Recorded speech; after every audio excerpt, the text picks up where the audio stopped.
Friends, I presume you noticed the elocutionary gymnastics of the announcer in projecting the particular subject of this evening. You know, it could have been a curse word. I heard of an Irish woman who went to Moscow apropos of the subject of hell, and she met a communist over there who helped her onto a tram. She was rather surprised. And she turned to him and she said, "May the good Lord find a nice, cool spot in hell for you."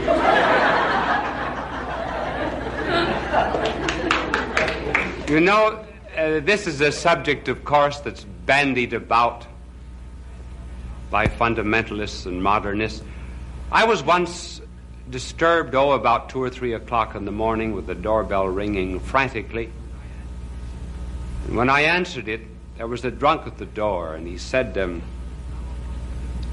don't know the difference between fundamentalism and modernism.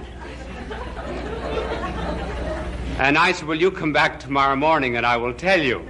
He says, tomorrow morning I'll be sober and then I won't care.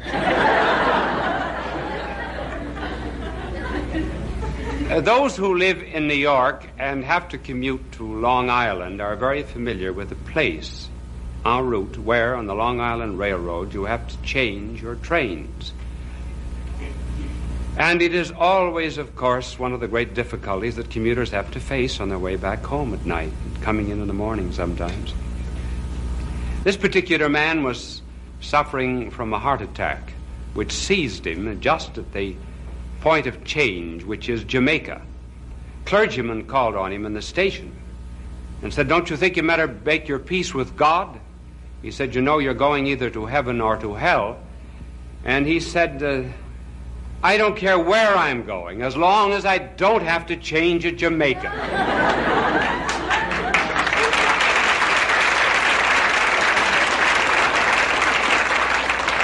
Well, we're not going to talk about the eternal hell, though there is one. We're going to talk about an entirely different kind of hell, which is the psychotic hell, or the neurotic hell.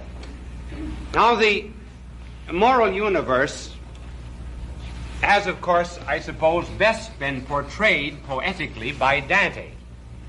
And the moral universe was one in which man is here in the center, and he's given a moment of time in which to say aye or nay to his eternal destiny. This is the choice of the moral universe. Now, in our times, hell has moved inward, inside of a man. Freud has done much to put man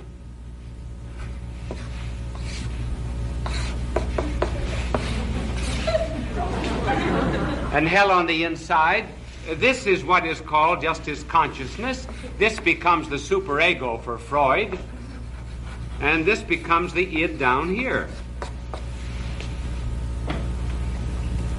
Now, the hell of which we're going to speak is that of not just the egotist, but of the egotist who becomes a neurotic. And we're going to do this first in terms of an incident that happened in the life of our Lord, and secondly in terms of modern psychiatry and psychology. And for our modern terms, we go to the gospel. We go to the young man in the land of the Gerasenes. This young man was possessed, and he reveals in the gospel story the first characteristic of the ego neurotic, namely conflict, contradiction. Man is at war with himself. Now, everyone, of course, is at war with himself, in the sense that he feels dual. We're made up of body and soul.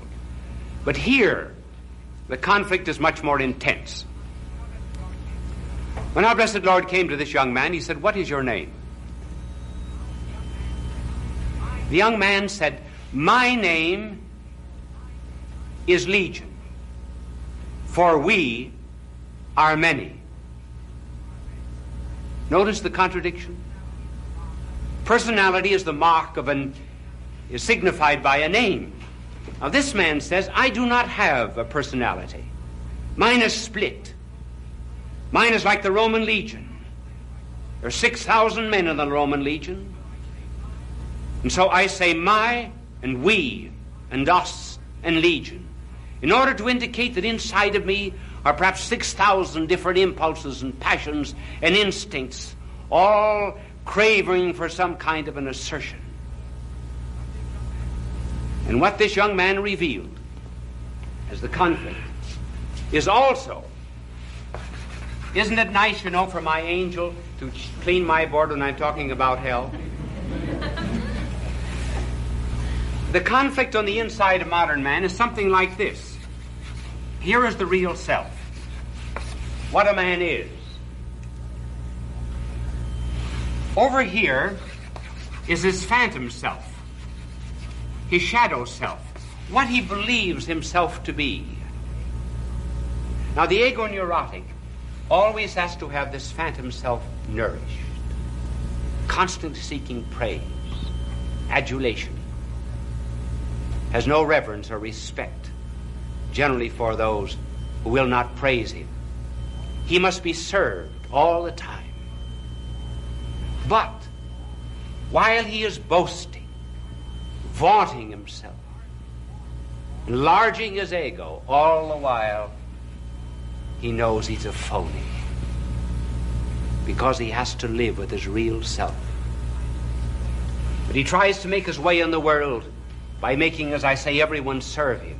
Incidentally, he's preparing in a certain sense for the welfare state, for the socialistic state in which every ego is nourished not by his own responsibility and by the fulfillment of his own duty, but by a government, and particularly a socialistic one. That's the first characteristic of the ego neurotic. But it's not yet an inner hell. Now, the second state is one in which there is a hatred of fellow man. This was evidenced in the gospel story by St. Luke saying that the young man lived alone in the tombs. He was homeless. No one would pass by the road where he lived. Putting that in our modern psychological language, a man who cannot live at peace with himself cannot live at peace with his fellow man. Being at war with himself,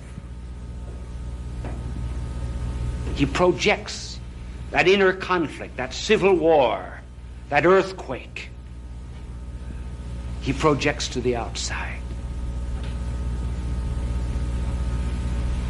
Dr. Viktor Frankl, one of the great Viennese psychiatrists who passed through Nazi and Soviet concentration camps, says that you could always tell the ego neurotic by the fact that he hoarded his cigarettes. When a man in a concentration camp began to keep the cigarettes for himself, he had lost his hold on life and his relationship to his fellow man. He said as long as the man was normal and he saw suffering around him, men going to death and men dying, he would share his cigarettes with others. But when he began hoarding, he was manifesting that antipathy to fellow man, which is the mark of that inner hell.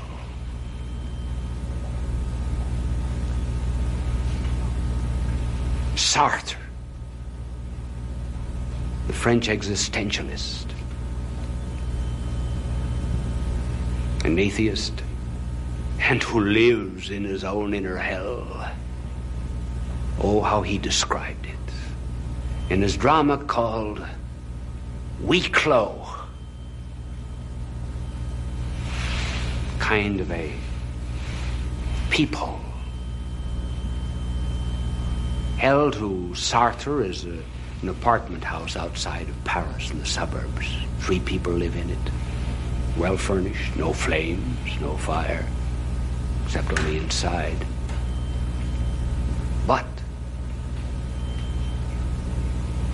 Every ego is psychoanalyzing every other ego. No man can have a thought, a desire, a motivation that is not known by the fellow man. The essence of personality is something which is incommunicable. But here, the neighbor is the one who destroys that personality and therefore is hated. And then developing that idea in one of his own books, he said, my neighbor is opposite me. And because he's opposite me, he is none me. Whatever is non-ego is against my ego. Therefore, my neighbor is hell. That's Sartre. And that's the second mark of the ego neurotic. And the third mark is given in the gospel, was when the possessed young man said, or rather the evil spirit in him said to our Lord, why dost thou meddle with us, Jesus, Son of God? Art thou come to disturb us before our appointed time? Notice that he did not deny that Christ was the Son of God. The devil did not. He admitted it. But what is there? There's a hatred of God. God's a meddler to that kind of an ego neurotic. He's a disturber. And so the ego neurotic in modern psychological language has a terrific hatred and contempt for religion. And it is not so much that he knows there is no God. It is rather that he wills that there be no God. And sometimes that will becomes action. And when there's a corporate will that there be no God, and the action is corporate, then you have militant atheism. Then you have communism. And this is the hell there is in the ego neurotic. The fugitive. The fugitive from himself, the fugitive from his neighbor, the fugitive from God. T.S. Eliot said in one of his fine lines of poetry, in a land of fugitives, when he who goes in the opposite direction seems to be going the wrong way. When everyone is throwing themselves into an abyss, one who runs from the abyss is called a fool. The fugitives who plunge themselves in. And our blessed Lord described this inner hell as a worm and a fire. The worm that dies not. The fire that is not extinguished. We say that even in our common language. When we run up against people of that kind, we do speak of the worm. We say, what's eating you? Or what's burning inside of you? This is not the end of hell, it's only the beginning. And of that fire, the poet W. Yeats has written, what flames in the night the resinous heart of man is fed. His conscience, real self, is burning inside of him. And Percy Bysshe Shelley, who certainly ought to know that kind of an inner hell, spoke of it again as the serpent, as our Lord did, and said, that undying serpent that calls her venomous brood to her nocturnal tasks.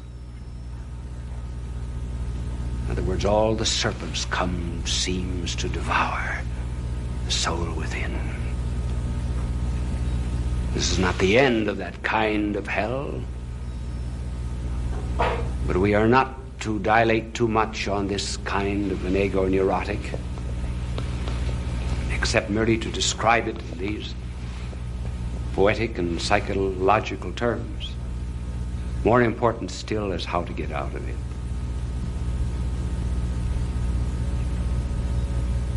The world is full of these ego-neurotics who hate themselves so much and beat themselves so much that sometimes the beating can become suicide.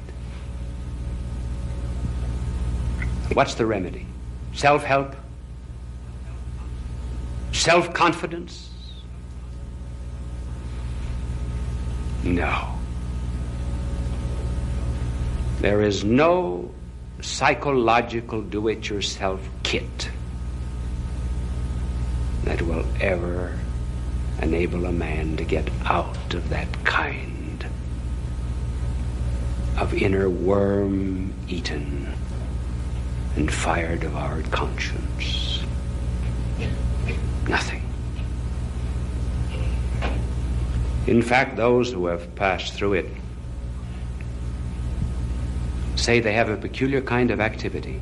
And here is a strange testimony. The testimony of a man who does not believe in God, who has done everything he could to destroy decency, morality, and virtue, who prided himself in being a follower of Nietzsche to a point where he went on doing evil so that evil would become his good. I'm speaking of the French atheist and communist André Gide. And André Gide says of himself in his diary, if I could at least relate the drama, could depict Satan as he is when he takes possession of a man. An absurd notion, you may think, but I have lately come to understand it for the first time. You are not merely taken prisoner, but the evil, which is an active power, demands from you activity in his service. Where do the communists get the energy? Gide tells us. You are compelled to be fighting for false and perverse causes. No, a man cannot help himself. Our blessed Lord said, what man by taking thought can add to his stature 1 cubit? We cannot gather figs from thorns, grapes from thistles. So there has to be a power that comes from the outside.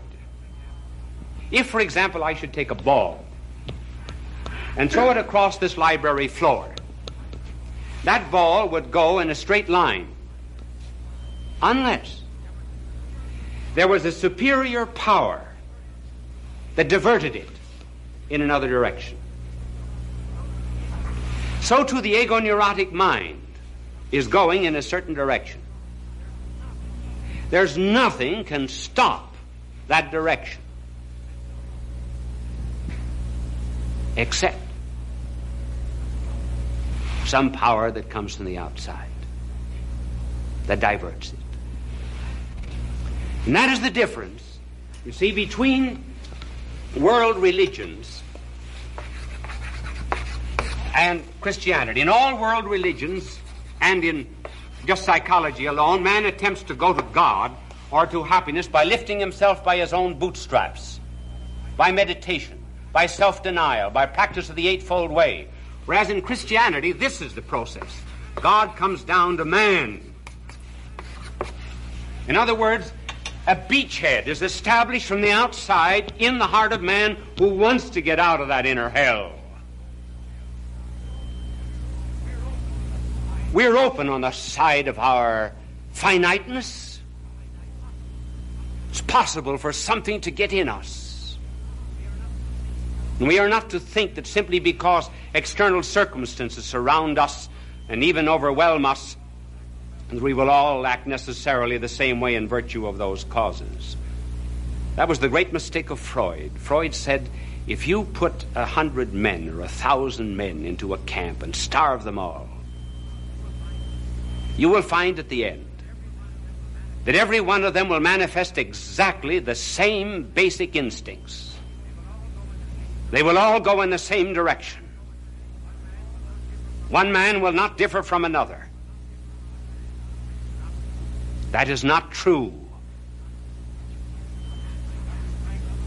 Dr. Frankel, who was in a Nazi and Soviet concentration camp, said that some men, during starvation, became saintly, and other men went on the side of the devils. Look at the two men on either side of the cross. They both suffered alike. One became the good thief, and the other wanted to be taken down to go on the business of stealing. An American psychiatrist, speaking of the soldiers in Korea under starvation and under communist torture, said that some became altruistic and others simply became like demons. What makes the difference in each and every instance is not what has happened to them here, but whether or not they cooperated with a power that came from the outside. And I suppose if there's anything that illustrates this outer power that comes unknowingly into people even when they live together, it is the story of the editor of the London Daily Worker, the communist sheet. The editor was a Dr. Hyde. Dr. Hyde and his wife, who was also a leading communist in London, were listening one night to a broadcast given by Molotov, in which Molotov was speaking of peace. Suddenly, Mrs. Hyde got up and shut off the radio. She said, "I do not believe that Molotov wants peace. I think he wants war. I think his dove of peace is covered with bayonets. And the only reason he's talking of peace is to deceive the rest of the world." And the husband said, "You're not talking like a communist." She said, "I know I'm not. But I'm talking like someone that's going to get out of this ego-neurotic hell of ours." He said, "If you keep on talking that way, I will report you to the party, and you will be disciplined." She said, "Report me. I would give anything to get out of this." "Why?" He said, "You're talking as if one day you might go into the church." She said, "I am." He got up and said to her, "So am I. Shake."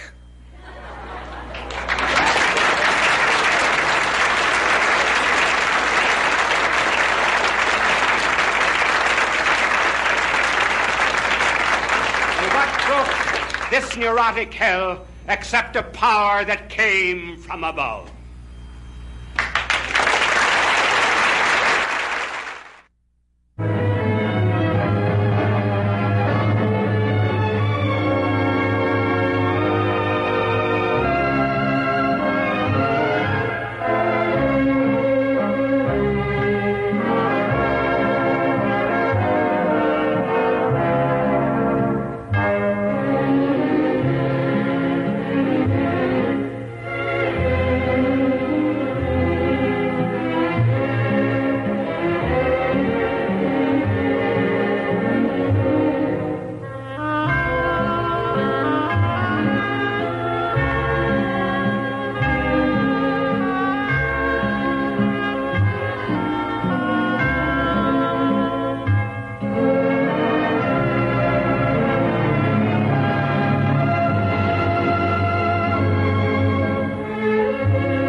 Friends,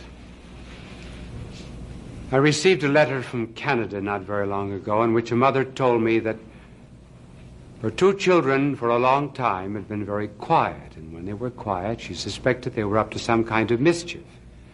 One was a boy of 4 and the other little girl of 3. Finally, she found the boy in the attic. He had on his coat and his hat, and he was carrying a suitcase. And she said, "Where's your little sister?" "She's in the suitcase." "Well, where are you going?" "We're going down to New York to visit Bishop Sheen." And this is another true story that came to me that actually happened here in New York in the family of one of the FBI agents. The little girl, aged 3 or 4, was watching her father paint a crib. "What are you doing, Daddy?" "Painting a crib." "What color?" "White." "Where did you get the paint?" "Bought it at the store." "Where did you get the brush?" "Bought it at the store, too." "Daddy, at what time does the soul come into the body?" "When the body's about ready to receive it." "Daddy, do you wear a girdle?"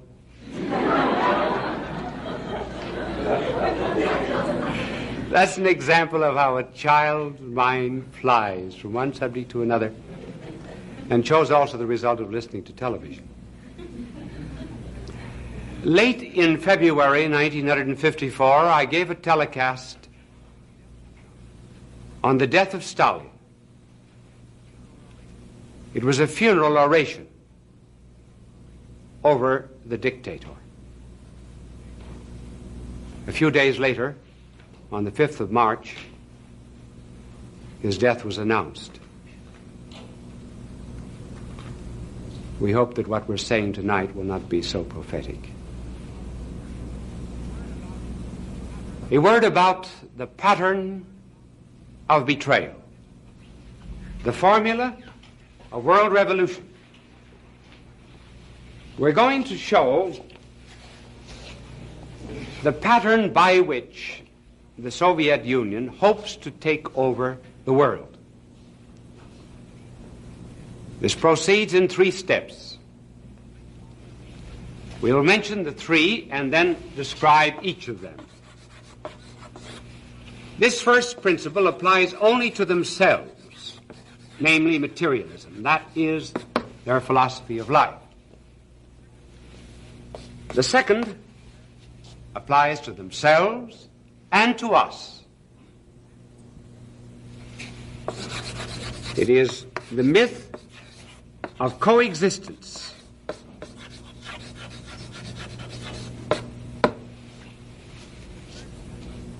And the third step, which applies to both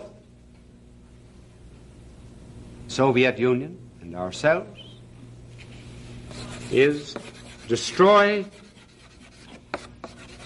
with a kiss.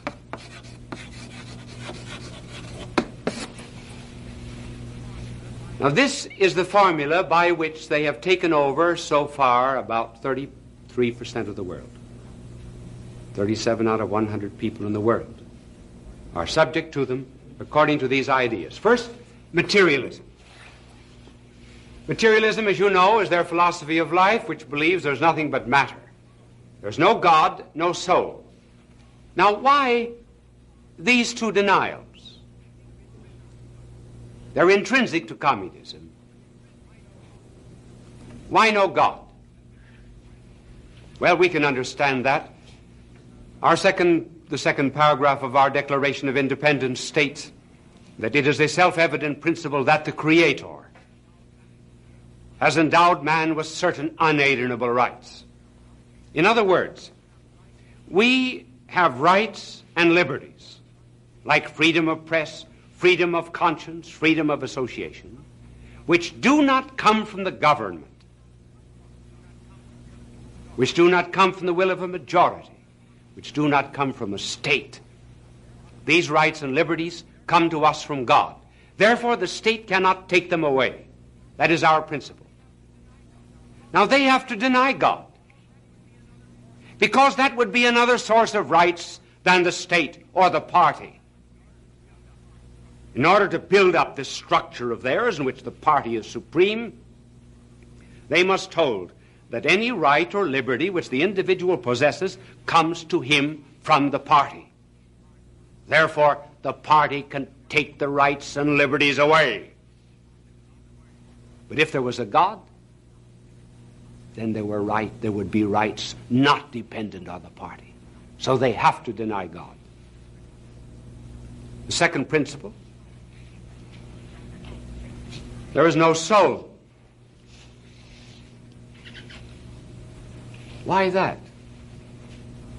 Because the soul contemplates. And when one contemplates, one establishes personal relations with a reality which is not subject to social control.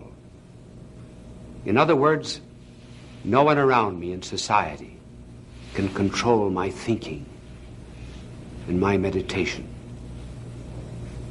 Now, communism cannot allow that.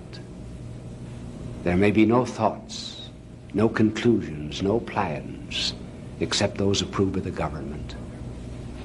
And so their procedure is, first of all, to forestall any kind of contemplation by the soul by saying that it is a sign that you're a neurasthenic. And secondly, if you have any thoughts of your own, then by purges, by persecution, by drugs, and by starvation, and by standing for hours and hours before a blazing light, your thoughts are driven and expelled out of you. There can be no soul. Otherwise, you would have a retreat into which you could enter, where you would be free from the state. That's principle number one. The next, in order to destroy, there must be the myth of coexistence. Lenin said, communism must make use of every lie, deceit, strategy, in order to further world revolution. Manuilsky, addressing the Soviet Congress, repeated something from the ancients: those whom the gods destroy, they must first make blind. In other words, they must deceive them. So the communists say, let us coexist in peace, peace, peace. At the end of the 19th century, there was a great Russian writer by the name of Soloviev, who in his work, The Three Conversations, said that in the 20th century a book would be written entitled Peace and Cooperation Among All Peoples, and it would be written by a dictator who would conquer the world. Do you know of any book that has a title like that?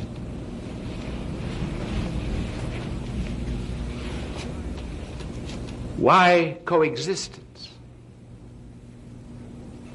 If, for example, listening to me, there's a young man and young woman in love, do you say, you, the young man, say to the young girl, let's coexist? Does a husband say to his wife, let's coexist? Unless they're fighting.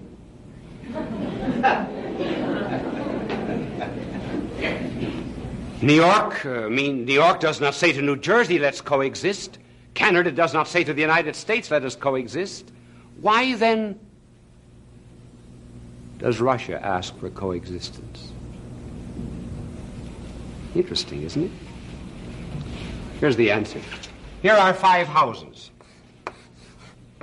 House 1, 2, 3, 4. Oh, that's all we'll draw. Houses. In this house is Mr. A, who believes in heating his house by gas. Mr. B believes in heating his house by electricity. Mr. C, oil. Mr. D, what have I got left? Coal. I don't... In case there's some sponsors around the nation that are in his business, I want to get them all in.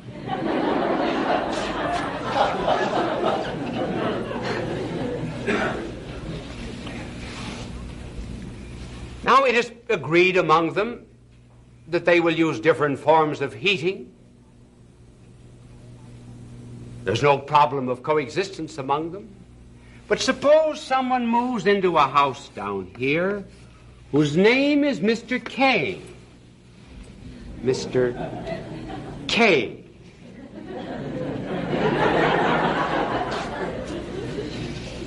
Mr. K is an arsonist. Mr. K believes in heating his house with the kindling from A, B, C, and D. Can there be that kind of coexistence? Why does he ask for coexistence? He asks that the peaceful relations that exist between nations, free-loving nations, should be applied to a nation that does not believe in peace and justice. There cannot be that kind of coexistence. It is only a sham and a snare and a delusion. Why do they ask then for coexistence? Well, the answer was given in an article that appeared in the Communist magazine of Russia in 1954, written by Leon Tivev. Leon Tivev in this article said Russia was strong when it was a question of armies, because they had more men, more arms than any other nations of the world, and the other nations of the world, and could walk over them. But now there's come the atomic bomb, and since the atomic bomb,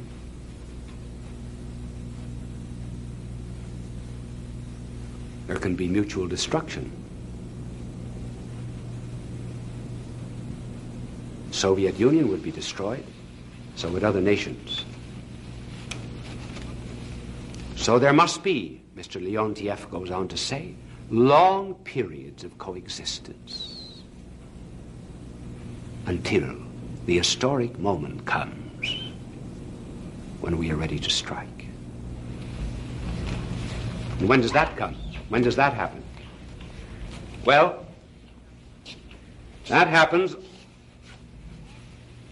at a moment of greatest friendship, when a dictator visits another country to pledge loyalty and fidelity. As, for example, in 1939, when a treaty was signed between the Soviet Union and Latvia, Estonia, and Lithuania. Now, I could just as well read this off an idiot card, but the reason I'm not reading it off an idiot card, I'm reading, so I might just as well tell you. In an idiot card, I'd have to do this. I could use a teleprompter, and then I'd have to do this. So we're reading. These are the words of Molotov. These pacts of mutual assistance strictly stipulate the inviolability of the sovereignty of the signatory nations. Note that. The inviolability, in other words, of Estonia, Latvia, and Lithuania. 1939. And the principle of non-interference in each other's affairs. We stand for the scrupulous observance of these pacts on the basis of complete reciprocity. And we declare that all talk is nonsense about the Soviet Union trying to Sovietize the Baltic countries. That in 1939. Sovereignty of Estonia, Latvia, Lithuania. They manage their own affairs. We will not Sovietize it. That was 1939, the moment of greatest friendship. 1940, Latvia, Estonia, and Lithuania were wiped off the earth as nations. Same with China. India is discovering it. Tibet is found out. In every single instance, a visit from a dictator. Some instances in Eastern Europe, long parades, visit to the operas, pledges of friendship, drinking toasts one to another and then destroy with a kiss.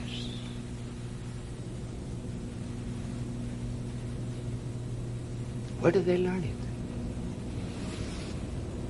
Where did this formula come from?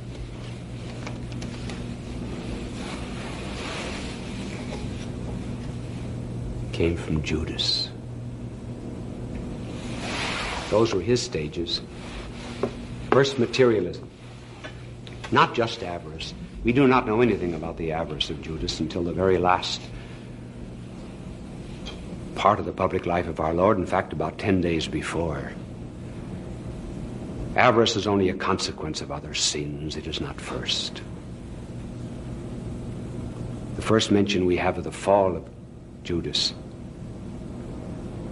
was when our blessed Lord announced that he came from heaven, that he would die for men, and that he would rise again from the dead and ascend into heaven and give us the bread of life.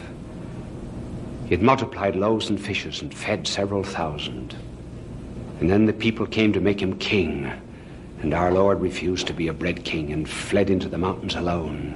And Judas said, so that's the kind of a king he is. He's interested in spirituality. He's giving himself as the bread of life. Why doesn't he be an economic king? And at that mention of the Lord giving himself as the bread of life, you find written for the first time that our Lord knew who it was who would betray him. He never believed. He was a materialist to the core.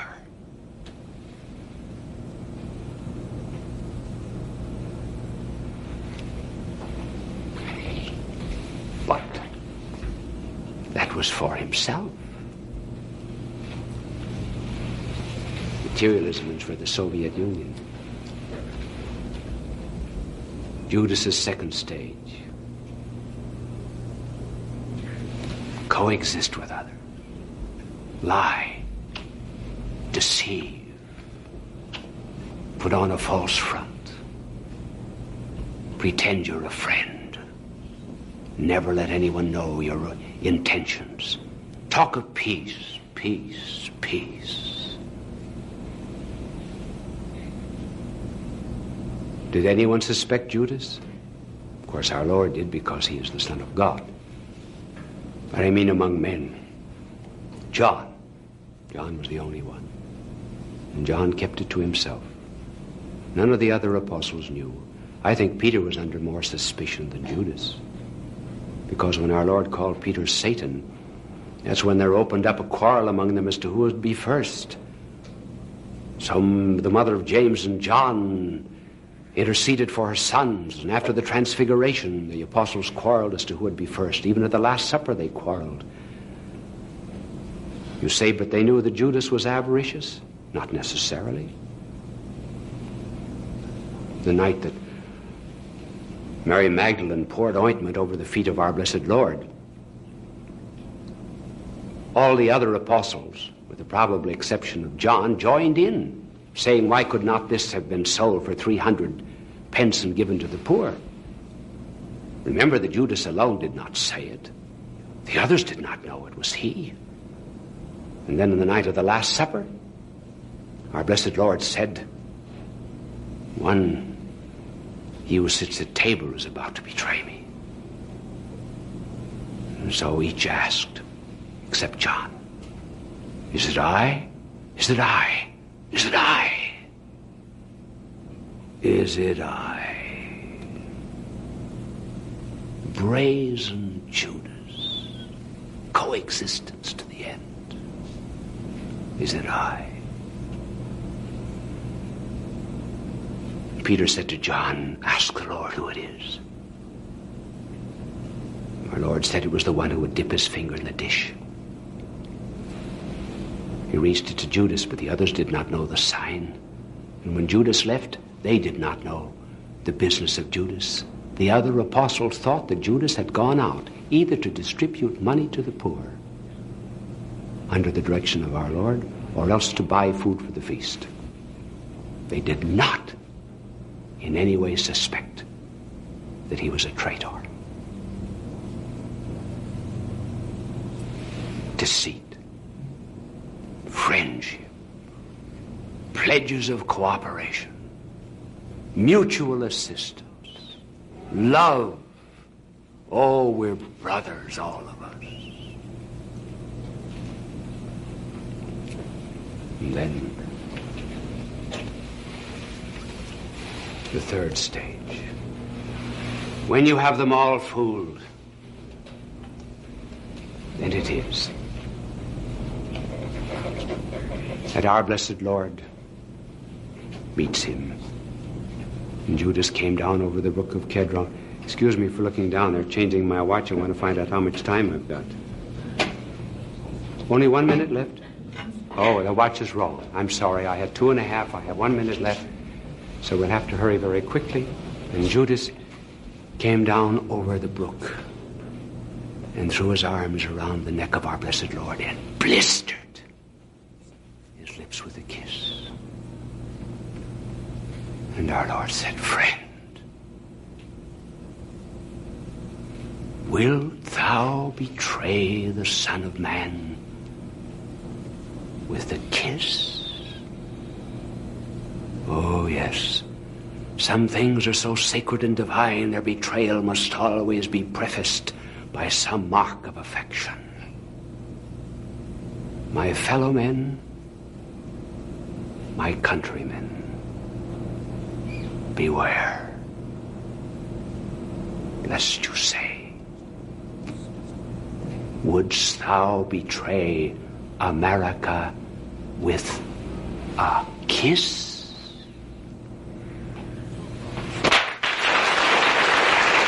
Bishop Sheen will return in just a moment. Fulton J. Sheen, a man for all seasons. Bishop Sheen was a pioneer in Christian broadcasting. He produced thousands of radio shows and appeared on countless television programs. When he received television's Emmy Award, Bishop Sheen said, "Thank God for a good season." As you know, all of these telecasts are given for the benefit of the poor and the sick in Asia, Africa, Oceania, and other parts of the world. It is interesting how some people make sacrifices in order to help our cause. Here's a letter that just came in. I received an invitation to attend a dinner for the Soviet dictator at the cost of $12.50 per person. Inflation or not, there are better uses for $12.50. Therefore, I am enclosing my check for $12.50 for all of the poor and the hungry of the world for whom you care, and for those behind the iron and bamboo curtains. Perhaps sometime you'd like to do without a dinner with the Soviet dictator for the sake of the poor. Would you? Bye now, and God love you. Fulton J. Sheen is indeed a man for all seasons. He walked a paced beat, allowing us to glimpse his nature and ponder its worth and to enjoy its presence. Bishop Sheen authored over 90 books. He broadcast countless radio and television programs and ministered in many parts of the world to people of every belief. As he said many times, it is not a unity of religion we plead for, but a unity of religious people. We may not be able to meet in the same pew, but we can meet on our knees. The bishop wrote 94 books, recorded countless radio shows, and appeared on hundreds of network and syndicated television programs. His legacy is a treasure of joy that transcends time and helps us to believe that truly life is worth living.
Friends, this incident really and truly happened yesterday. I was coming down the elevator of a hotel, and alongside of me in the elevator was a big fat man. He said, "Father, it's cool tonight." I said, "Yes. It's the reason I wore my top coat." I said, "You don't have any on, do you?" "No," he said. I said, "You don't need one." And then, touching his big fat body, I said, "You're well insulated." He says, "Father, I don't drink."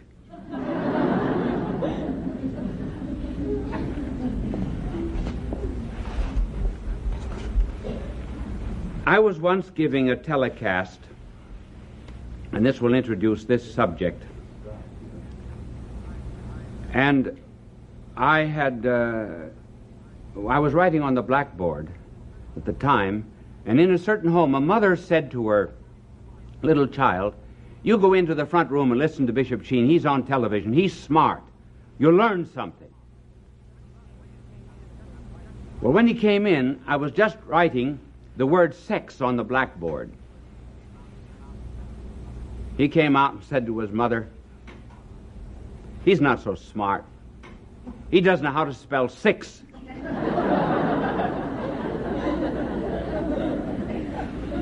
So this is the sixth revolution.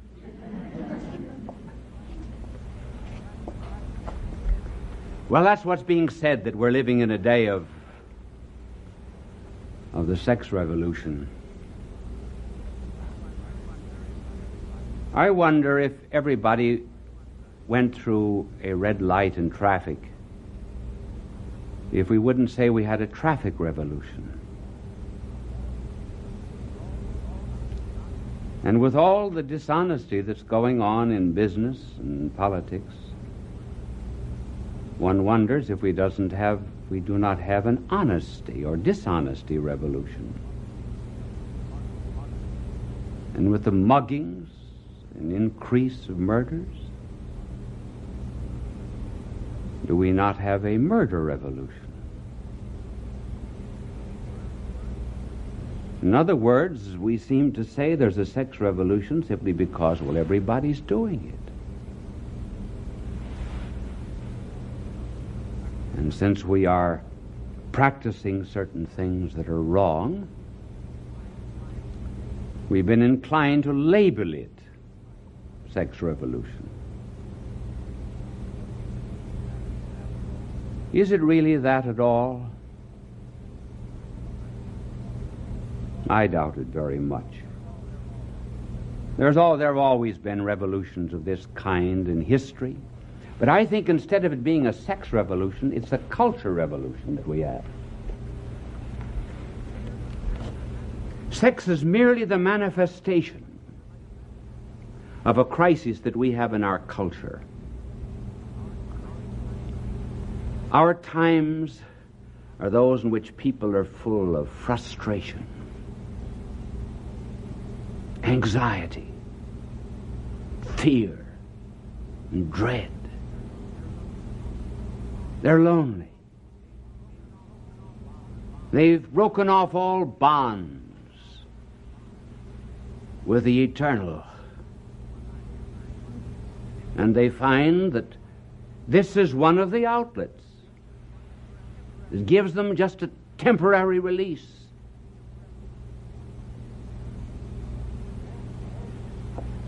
Yes, there's been this kind of immorality in the past, but this difference between the past and the present. In the 14th, 15th century, there was a breakdown of morals. So much so that it brought on the religious revolution. So there's a breakdown of morals today. But in those days, people knew they did wrong. And they didn't call the wrong right. Today, when there's a cancer, we call it health. Men stole in those days, and some of them were just as rotten as they are today. But they always believed in a moral order, and that's the reason when individuals fell, civilization did not. Now let me give you some suggestions to prove that this is really a cultural revolution rather than a sex revolution. First of all, it's a kind of a cultural revolution because this immorality among the young is almost a question of status. Status. Girls in colleges and high schools, for example, will boast among other girls of their immorality, look down upon others who have not been immoral, because they seem to put themselves in a superior position. Boys, in like manner, will boast of how many girls they have ruined. You see, the primary interest, really, does not seem to be in sex. If it were, they wouldn't take this attitude of seeking to achieve status. Oh, they're different, they're bigger. And they feel so uncomfortable, they show a disdain for anyone else.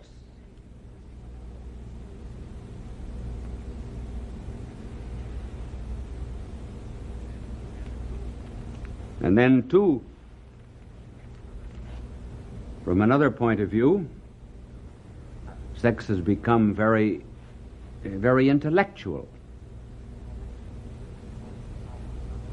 It's talked about, it's written about, it's advertised as the subject of every film, book, and so forth.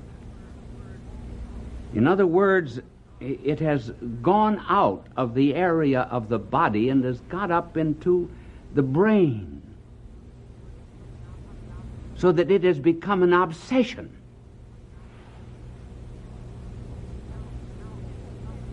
Now, sex of and by itself does not take that particular outlet. It's culture that takes that outlook and tries to intellectualize it. Just suppose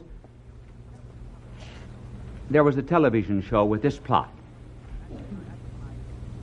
It's advertised as striptease.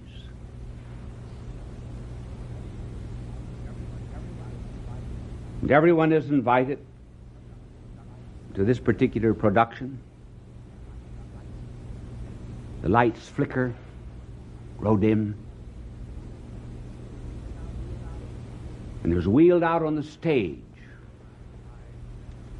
by 6 or 7 men a great and tremendous platter with a cover on it.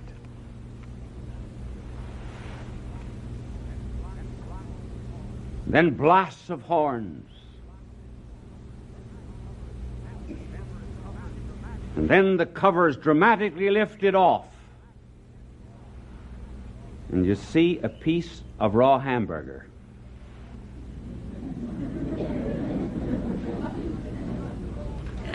Now suppose some people from India that are starving, and some people from the slums of Latin America came to see this show. And they said, this is an American production. They would say, what are you Americans thinking about? Haven't you gone wrong about your concept of food?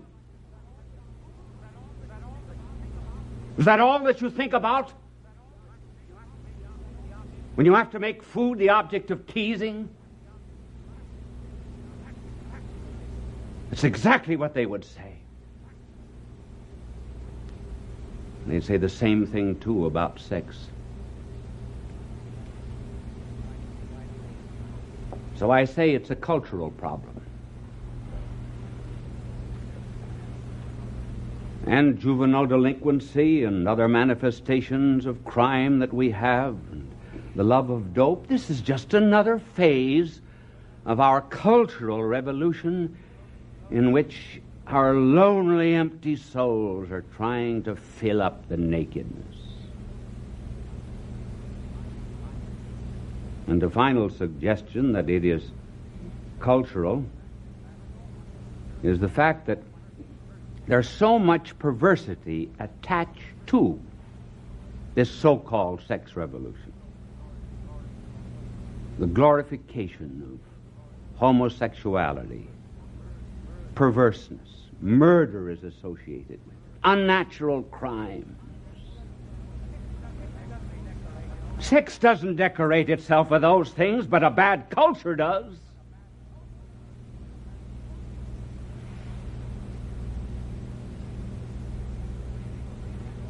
If men were really going back to the primitive, to the natural, to the primeval, they wouldn't so much surround it with these cultural appurtenances.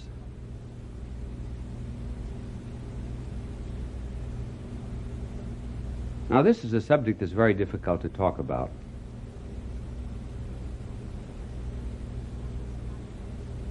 Why is it difficult?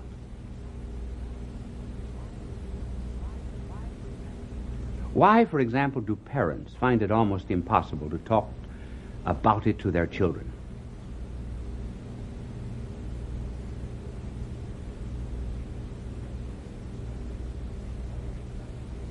We say that, oh yes, we've got to have an education of sex. Yes.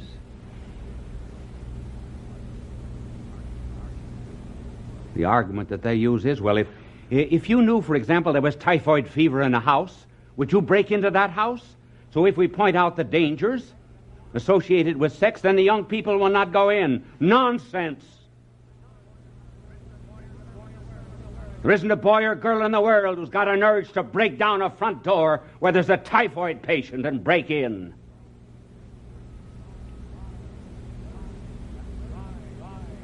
But he has a drive, he has an urge. That must be understood in a different way. We said some years ago, oh, there's too much prudery. Let's bring it out into the open. We'll have no more trouble. Well, we brought it out in the open. Now we have a lot of trouble.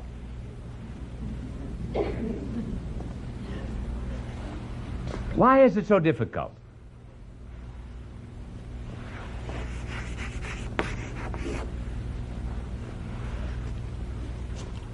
Well, what is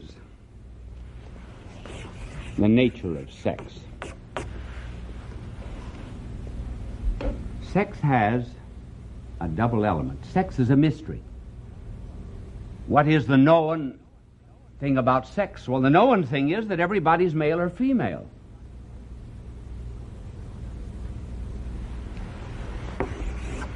So there is something that is physical about it.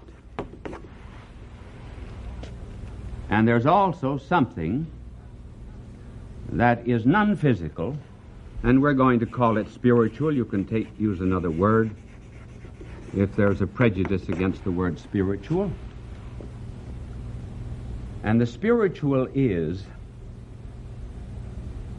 that sex is hidden in some way in a deep personal love.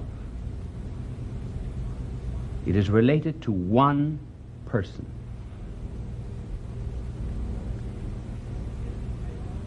It is an almost incommunicable moment.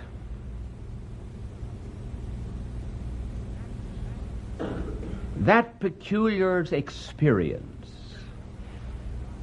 where something that lies too deep for words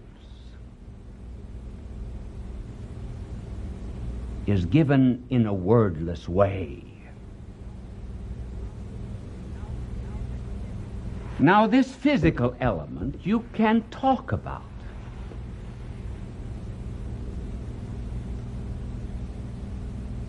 Because it's known, it's there. Now we answer our question, why is it so difficult for parents to talk to children about it? It's difficult because the children can understand, be told, physiological process just as they can be told about digestion. But there's something that the children cannot understand, and the parents find it impossible to communicate to them, and that is that how this thing is related to a profound, abiding love. Until they get into that lawful union with all of its ineffable moments, they cannot understand it. That's why it's hard. And to reduce this, the physical side of it, to something just like eating is nonsense. Why is it, for example, people do not mind eating in public? Because it's not personal. It hasn't that invisible spiritual element that love has. And that's the reason we're disgusted at seeing lovemaking in public.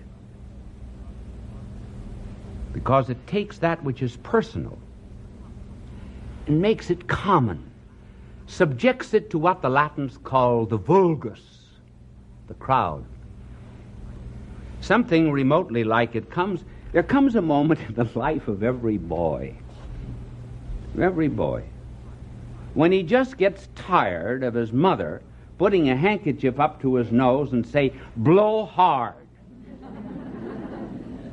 That day, the boy's a man. There are certain things every man must do for himself. Blow his own nose, make his own love.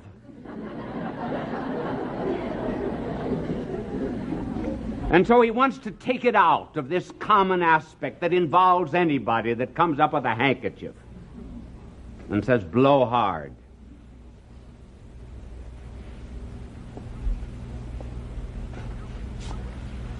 Now, when we just communicate this, the physical, and we leave out the spiritual and the atmosphere of love, well, when we do that, then we have children saying, "Well, there's no difference between a boy and a girl, and between animals. After all, do not they have identically the same physiological processes? And since we're just animals, and who doesn't get that impression simply by treating the physical, since we're just animals, why not act like an animal? If we came from the beast, well, let's act like beasts.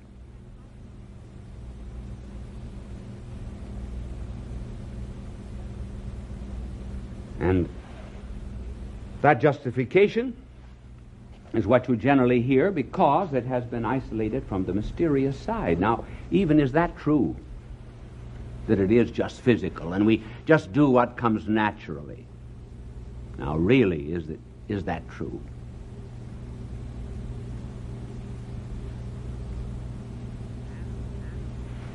Animals mate only in season. Man doesn't. That's the first difference.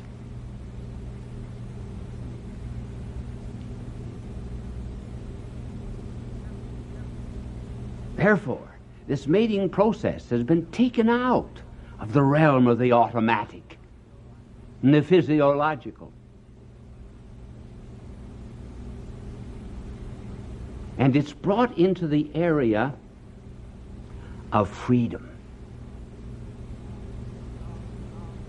It involves the intellect, understanding, choice, all those things which are so characteristic of man. That is one of the reasons why rape is so evil. It deprives the other person of freedom. They're not animals.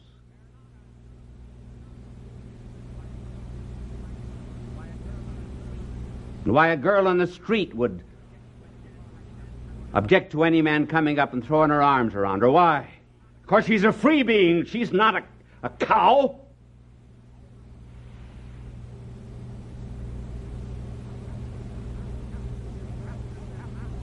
She's captain and master of her own fate and destiny. She has a soul. She's got freedom, and she's going to use it a little bit differently than the beasts of the field.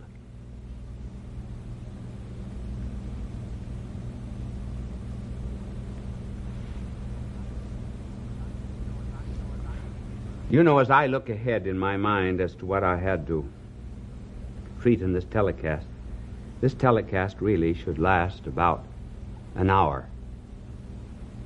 I've only got 2 or 3 minutes yet, 2.5 minutes. So I will have to pull it in and not be able to finish it all, which will make you very curious, because you will say, I wonder what he intended to say. That's the part you will enjoy more than anything else, and what I didn't say. Oh, I would have loved to have heard.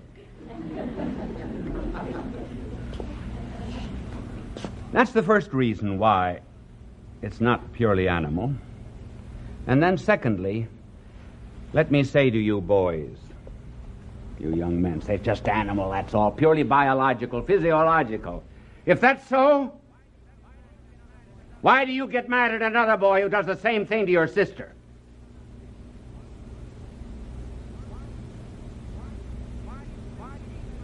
Why do you say, she's my sister? If she's an animal, does that make any difference?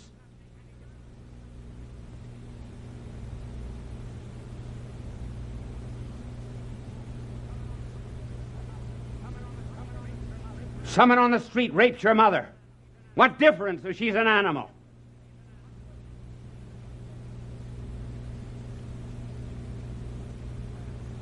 Do I have a minute or a minute and 30 seconds? Minute and a half, thank you. And so the boy instinctively knows very well that there's a difference, that they're not beasts.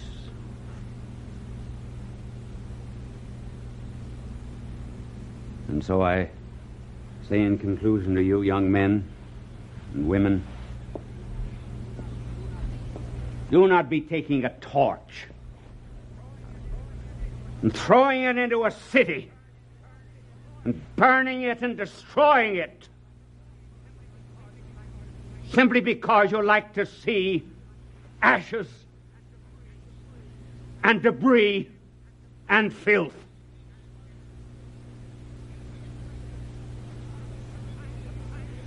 What kind of human beings are we? If that's the way we spend our life, destroying cities and disrespecting the art, the culture, the buildings, the science, and all the beautiful things that are in this city. And every other person is a city, and that city is made to the image and likeness of God.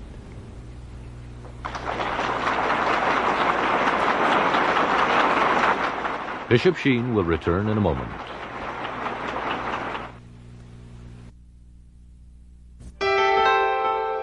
Fulton J. Sheen is indeed a man for all seasons. He walked a paced beat, allowing us to glimpse his nature and ponder its worth and to enjoy its presence. Bishop Sheen authored over 90 books. He broadcast countless radio and television programs and ministered in many parts of the world to people of every belief. As he said many times, it is not a unity of religion we plead for, but a unity of religious people. We may not be able to meet in the same pew, but we can meet on our knees. I didn't have time to develop everything I intended to in that telecast, but now I do have time to say, bye now, and God love you.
The title has been announced, The Stranger Within. I changed the title just a few minutes before I came on, not the general subject. When I planned the telecast, I thought I might call it, Who Am I? But I didn't like to put it in the form of a question, because sometimes questions get you into trouble. G.K. Chesterton was once interviewed, along with a number of other famous authors. And it was one of those typical questions that are sometimes presented to authors, namely, if you were shipwrecked on an island, and you could have only one book, which book would you choose? Some said Shakespeare, others said the Bible. Chesterton answered, Thomas's Practical Guide to Shipbuilding.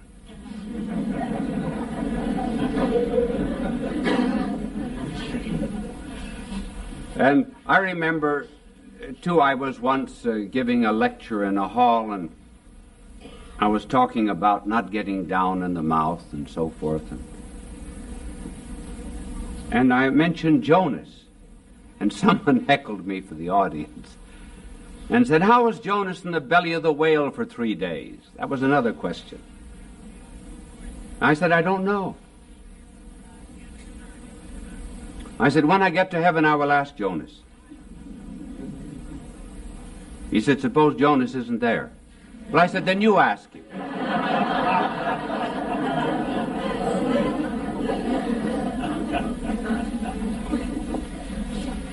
So this question, who am I, really figured in one of the great Broadway plays of a few years ago, when a character met a violent death. His father said of him, he didn't know who he was.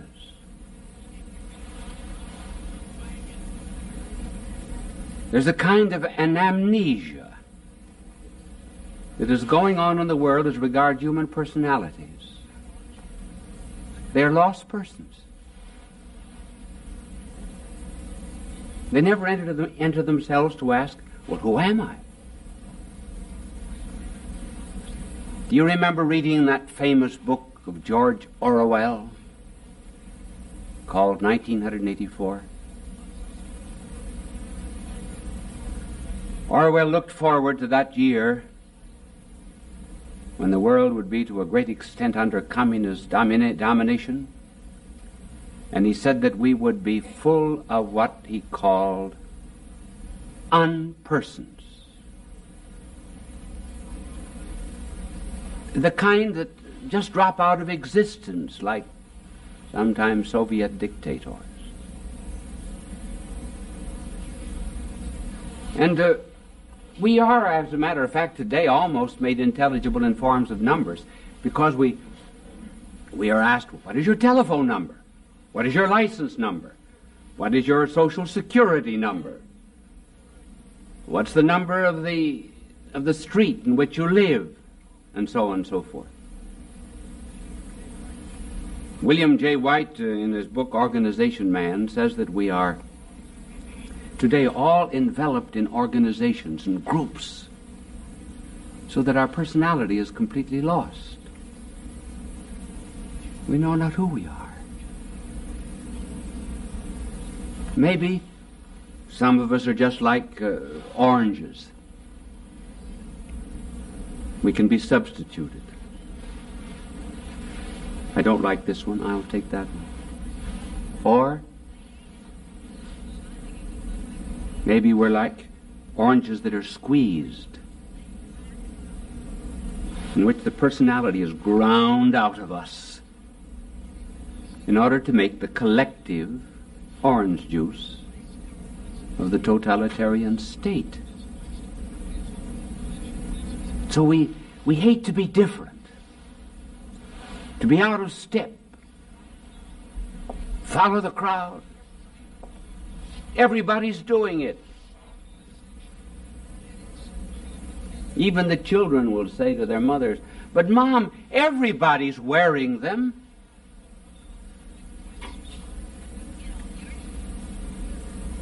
Well, when is it that we ever become conscious of ourselves? And answer that question. Now, I'm going to be very dry, or a little drier than usual for a moment, to talk about two German philosophers. Now, the reason I talk about philosophers this way and say they are German is in order to make you realize that I am learned. You see, if I didn't mention German philosophers, you would think, well, he doesn't know anybody we don't know.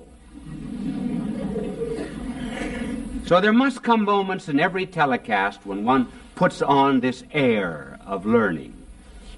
Well, this German philosopher, rather a sad one he was, too. Heidegger said, one thing that makes us face ourselves is death. Because he said there is something opposite us, which is non-existence. And in the face of that, I must inquire about myself.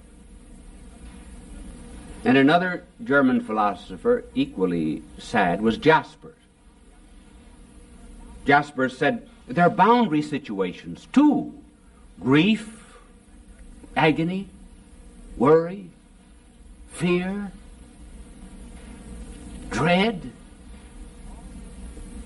All of these things, he says, make us ask, well, what's it all about?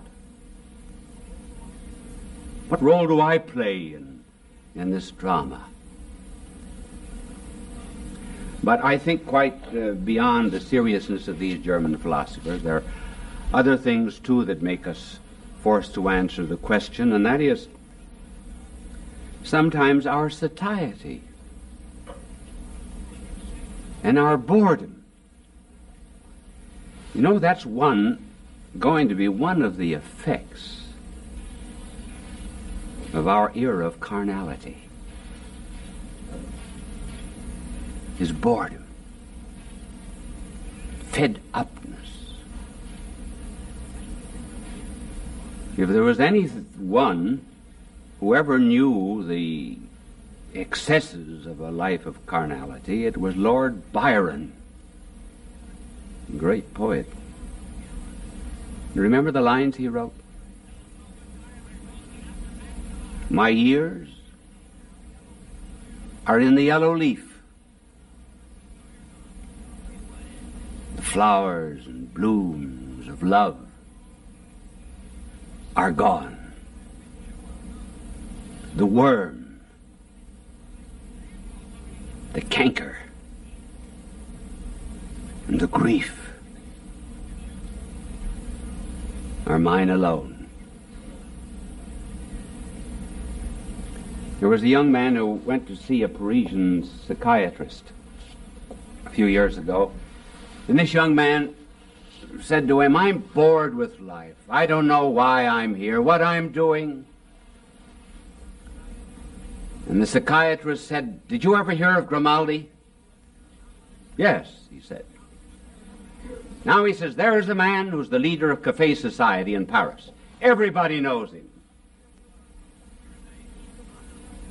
He's the one who knows how to get fun out of life. He knows why he exists. You go to see Grimaldi and ask him. He will tell you. And the young man said, I am Grimaldi.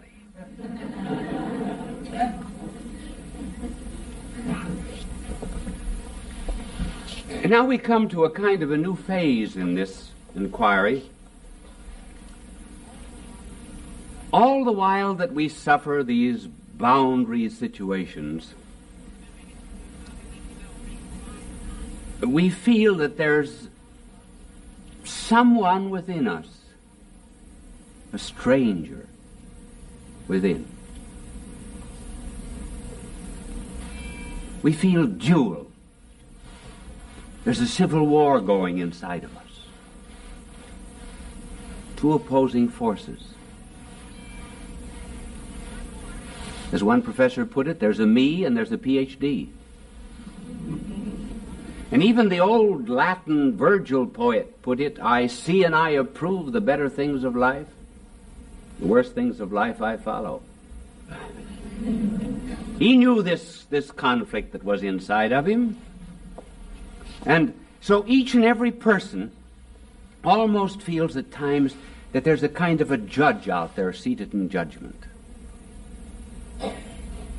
And we have a sensation of praise and a sensation of blame. And this is quite independent of what anybody around us thinks. Oh, everybody else around us can say, that's right, and we know it's wrong. Or that's wrong, and we know it's right. There's a stranger inside. How to describe this stranger is rather difficult. There was a farmer who did a lot of corn stealing from the cribs of other farmers, and he took his son along. And he put the son as a lookout.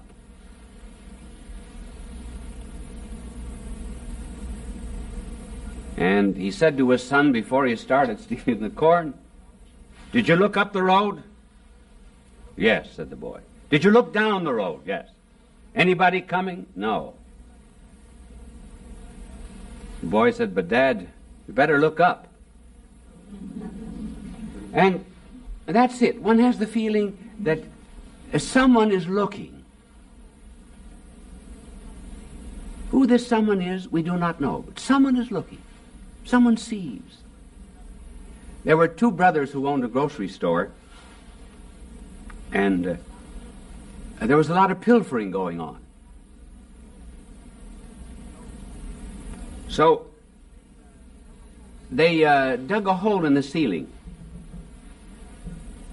and then they circulated around the town that they always had somebody looking down from a hole in the ceiling. Do you know that after a short time, stealing stopped? And it was surprising to see the number of people that would come in, and as soon as they would enter the store, they would look up. Well, that's what this stranger is within. We all have it, everyone in varying degrees. I can remember when I was in college. Here was one where it was almost though the stranger without. We had night prayers about 8 o'clock, and we all went into the chapel, and hardly any lights in the chapel.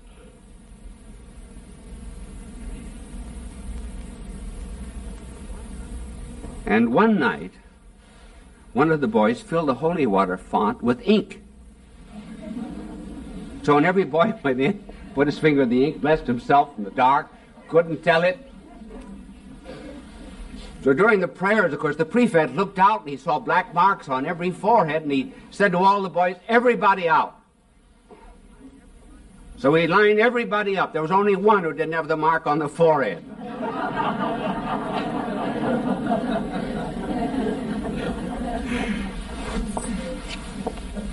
And I also know of a girls' college where there was a party one night, and all of the college girls got together in the big fancy parlor where only rich visitors are allowed. Well, the next morning there were cake crumbs and soft drink bottles and everything scattered around the room. And the prefect, the next day, had all of the college girls walk by the parlor. And she pulled out 8 of them. And these 8 looked in the room as they went by. No one else looked. They gave themselves away. They had been in there the night before. And now to describe this stranger within, perhaps the best way is to say that there's an encounter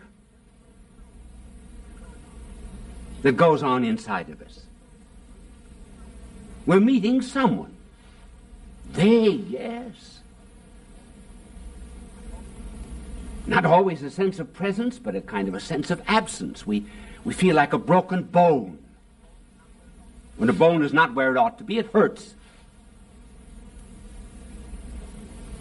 And so too, when the mind and the conscience is not exactly where it ought to be, it gives a kind of a pain. And the stranger within is meeting us.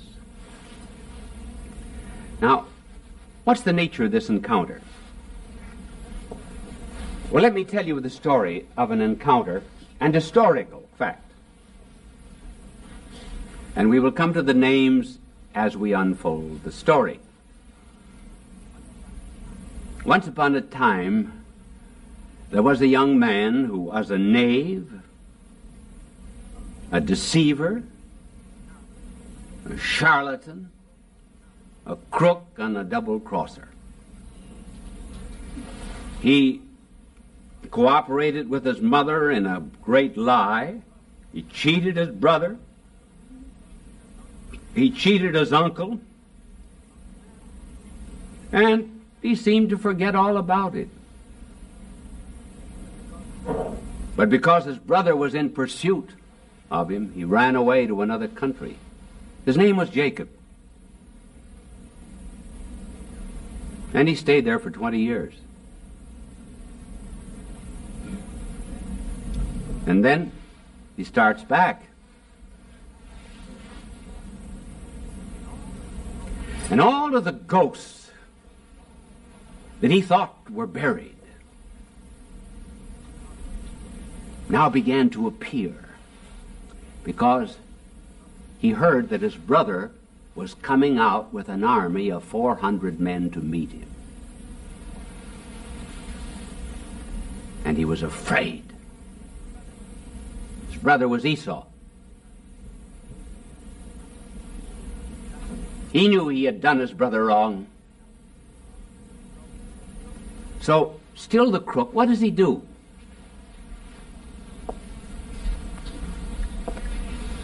He sends on the other side of the river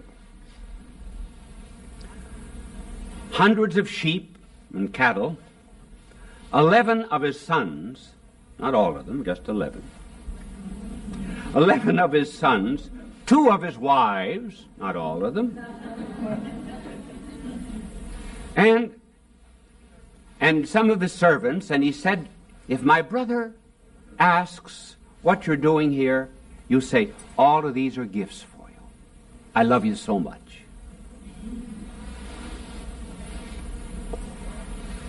So he lays down now to sleep. And he has a dream.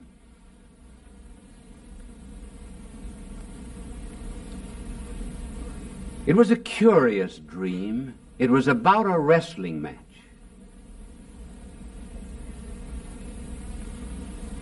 Maybe it was all in the dream, maybe it was only in his conscience, maybe it was real, but at any rate, he was wrestling. And this one with whom he was wrestling was a stranger, and they wrestled on through the night. There was an encounter with himself and with his conscience. And in this wrestling match, Jacob was wounded in the thigh.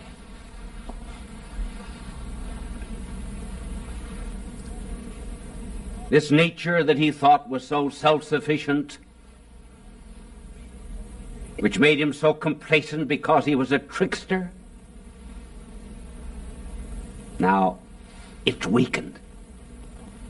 He had trusted in himself, and now he has to limp.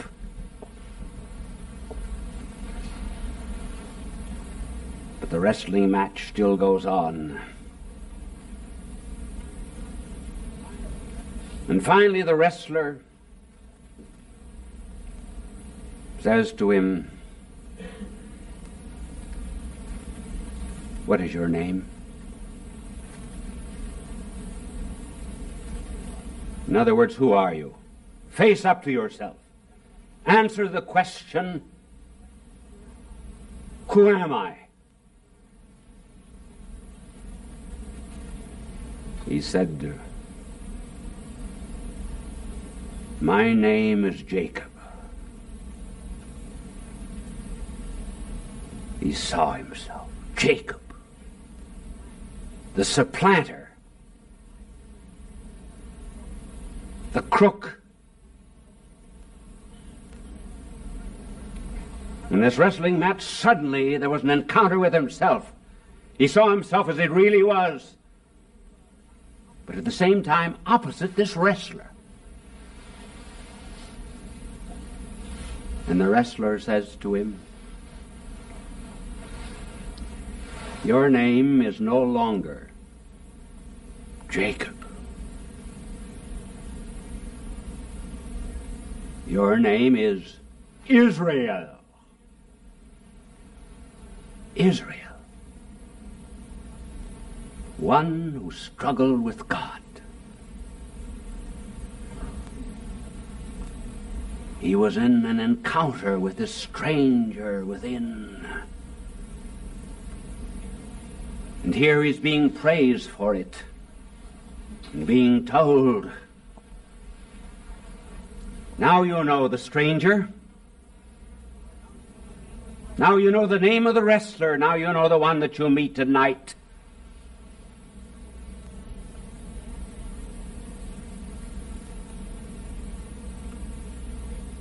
And Jacob then makes bold to say,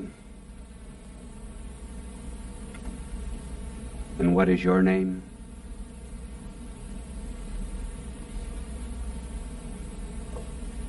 No answer. No answer. Why not? Why should not this wrestler tell his name? Well, because when you name anything, you seem to have a complete understanding of all that it is. You name a plant, you name a person. Oh yes, I know him, I know her, I know it. And if this great wrestler had named himself, there would have been a kind of a total comprehension of all that he was.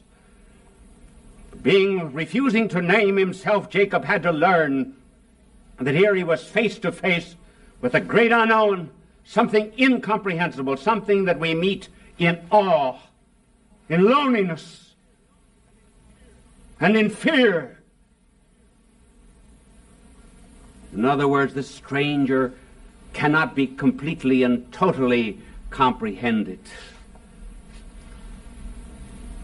And Jacob finally came to know that this was wisdom within, and the wrestler said to him, "Let me go now, for the day is breaking." Why, if he was so strong that he was able to wound Jacob, did he ask to let him go? Because the wrestler's name was God. That is the stranger within. And he never stays unless we bid him to stay. In other words, there are two classes of people in the world. Those who feel the presence of God and those who feel his absence as the stranger within.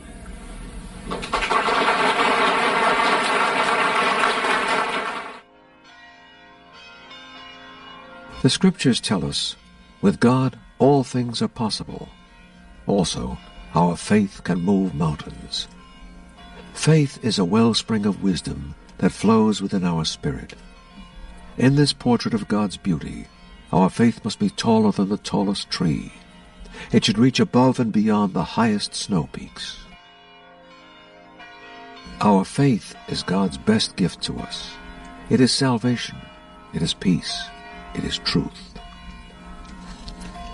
Jesus tells us we must have the faith of children to enter the kingdom of heaven.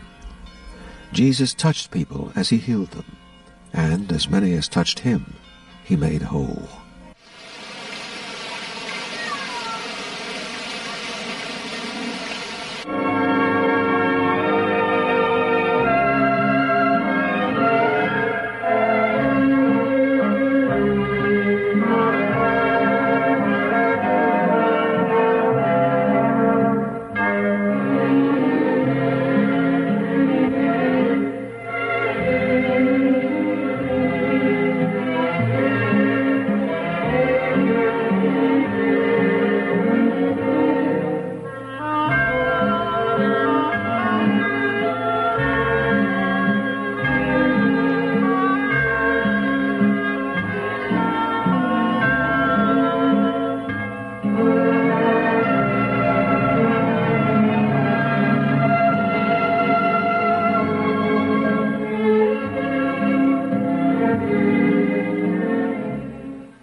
I must tell you about a brother of mine who's a doctor here in New York, in order to illustrate a certain point I wish to get over.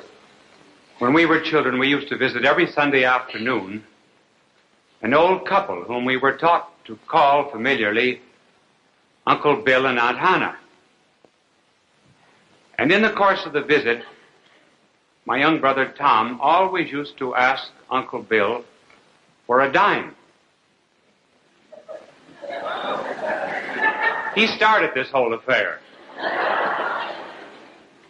Except he grew out of it. And one day my mother said to him, "Now, Tom, the next time we visit Uncle Bill, please do not ask him for anything. They're very poor, and they can ill afford to give you a dime. Now, will you promise, Mother, that you will not ask?" And he said, "I promise." We made the visit the following Sunday.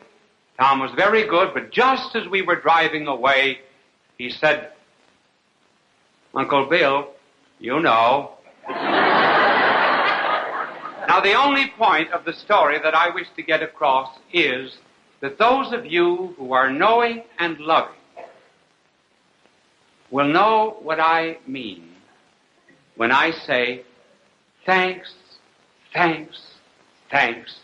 May the Lord bless you.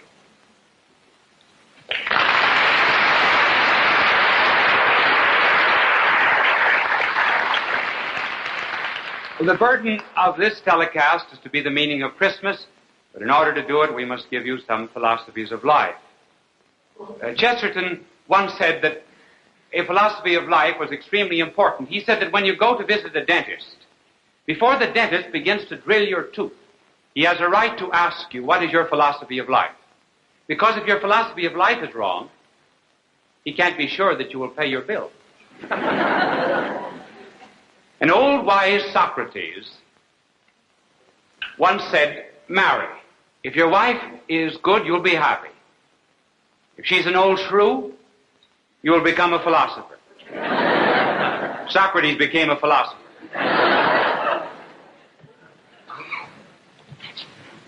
There are only two philosophies of life, basically. And one philosophy of life is this. It is that of man who goes to perfection or happiness or God by and through his own efforts. This is the philosophy, for example, of Buddhism, Confucianism, Taoism, philosophy of the ancient Greeks. One reached happiness, it was assumed, by contemplating the gods, or as the Eastern religions still believe, by some form of ascesis and self-discipline, by which, for example, in the Eightfold Path of Buddha, you crush all desires and eventually achieve some kind of perfection. This happens to be the philosophy of many today who have a queer kind of psychologism, which often goes by the name, wrongly enough, of Christianity. They hope that by rearranging their mental states, or by passing on torches to fellow man, or by doing something fairly good in the natural order, that they will attain some kind of perfection. Now, that philosophy of life is actually not very solid. And the reason it is not is because we have to recognize that we cannot lift ourselves by our own bootstraps. Cannot lift ourselves by the lobes of our ears. And we all know that barbarism is not something that is behind us. It is something that is beneath us. We know that there is a beast that dwells within us, and at any moment that beast might break loose. Furthermore, there's a limit to what we can know. And even when we do know, we have enough moral codes. We are powerless to do. There is nothing that gives man such a jolt as being thrown back on his own resources. So there's another philosophy of life. And it is just the opposite. Instead of man going up this way to God, it operates this way. God comes down to man. And this is the true valid experience of the soul. For the soul responds to something rather than takes the initiative. There's a world of difference between the two. Here all the initiative is on the part of man. Here man responds to something. We too often think, for example, that, well, if we have a little spark of love, that God will show himself as the flame. Or if we dress up real nice and wear the costume of virtue, that God will be very pleased and he'll begin to love us. That isn't the way it operates at all. God loved us first. A man who's born blind and by an operation sees might at one time think that, oh, the sun just begins and the mountains and valleys and the rivers and streams are just appearing. They were always there. He just discovered them. Every child, when he reaches the age of 6 or 7, begins to realize that the mother loves him. No, the mother always loved him. The mother loved him before he was born. That is why, incidentally, many never realize how much their parents love them until they begin to be parents themselves. But the love is first. So religion is fundamentally a response rather than an initiative on the part of man. And that's the way nature works. Now let me show you the universe. Here's the hierarchy of creation. This is a peculiar way to draw the world and the universe. You know, sometimes when you think of the condition the world is in now, you sometimes wish that Noah had missed the boat.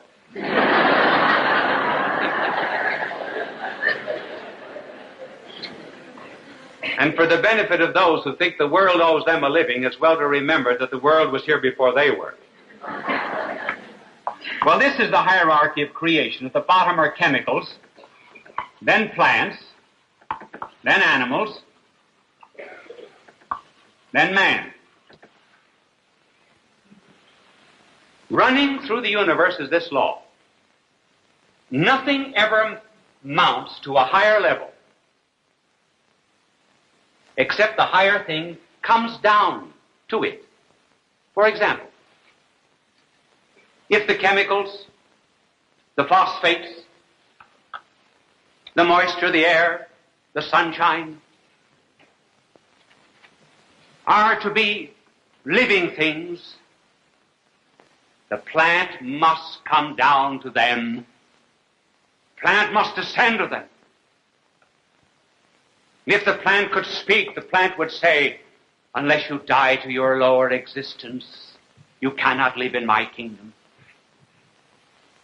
But if you die to this lower existence that you have, you will begin to be a living, palpitating thing. And continuing it, if, for example, the plants, mustn't forget how to spell, otherwise I get 1,000 letters. C-H-E-M-I-C-A-L-S, chemicals.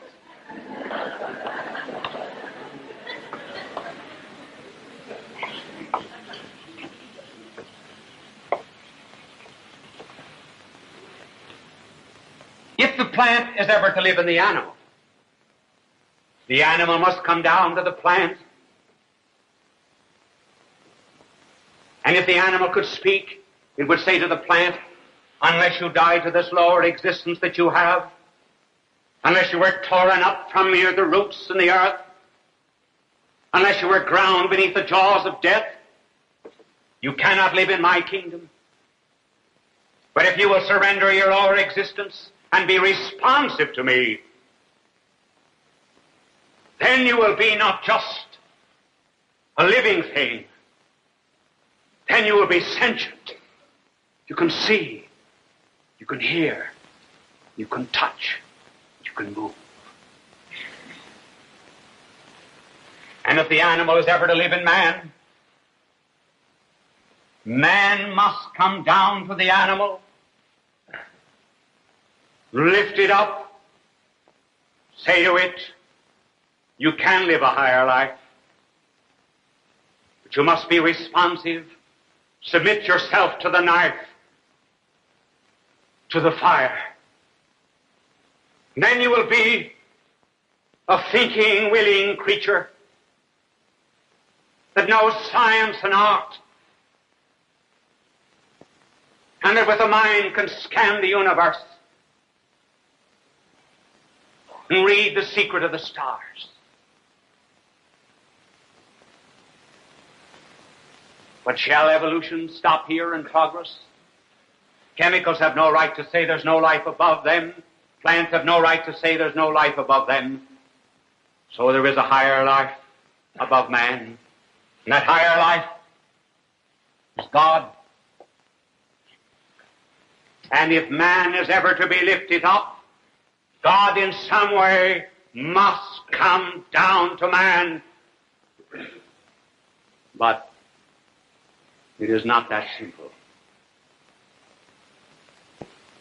These are natures, not persons. The oxygen is not free. The cabbage has no liberty. The animal has no personality, no rights. But man has. These things can be appropriated one by the other by sheer force.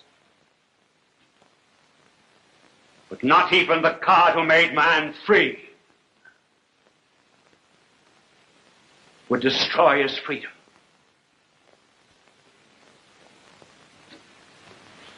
If man is ever to be taken up,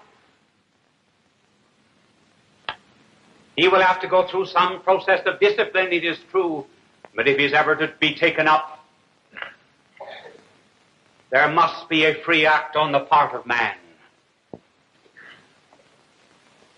And one day there came out from the great white throne of light an angel of light.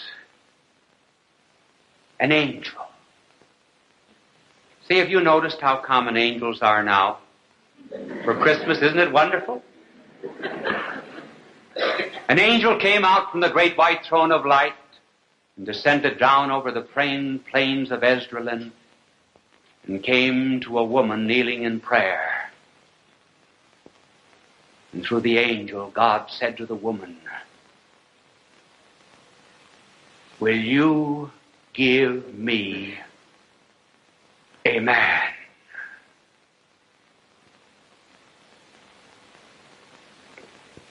Will you give me a human nature? Speaking in the name of all humanity, will you, by an act of freedom, say, "Here is a man"?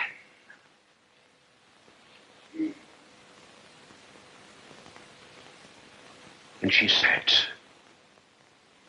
"Fiat, be it done." The woman's mission is submission. Surrender.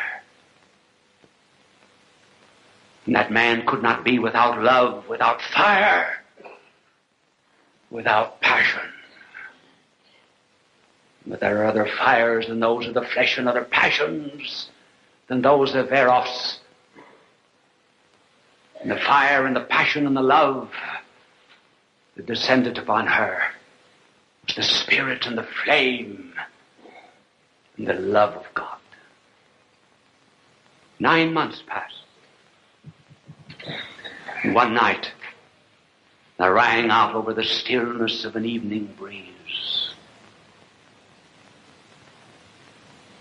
out over the white-chalked hills of Bethlehem, a cry, a gentle cry. The sea did not hear the voice, for the sea was filled with its own cry. The great ones of the earth did not hear the cry, for they could not understand how a child could be greater than a man. There were only 2 classes of people who heard the cry that night: shepherds and wise men. Shepherds, those who know they know nothing. Wise men, those who know they do not know everything. The very simple, the very learned, never the man with one book. Never the man who thinks that he knows. And when they came, they saw a babe whose tiny hands were not quite long enough to touch the huge heads of the cattle. And yet a babe was steering the sun and moon and stars in their courses. Baby feet that did not walk, for they could not bear the weight of divine omnipotence. Eyes that might have read the secrets of every living heart that hour. Under that baby brow was beating a mind and an intelligence that formed the universe, along with a human intelligence that would grow in age and grace and wisdom before God and men. And this babe who was born was not a man who made himself a god, was not a man who was an ethical reformer, not just a teacher like Buddha or Socrates, not someone who would develop a consciousness of Godhead as he went on, but someone who from all eternity was God and began to be in time, the only one on earth that ever had a prehistory to be studied not in the dust and the slime of primeval jungles, but in the bosom of an eternal Father.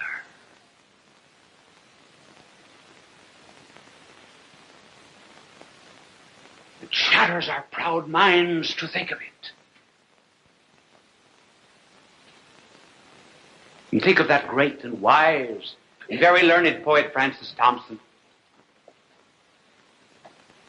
whose poetry staggers us with its learning.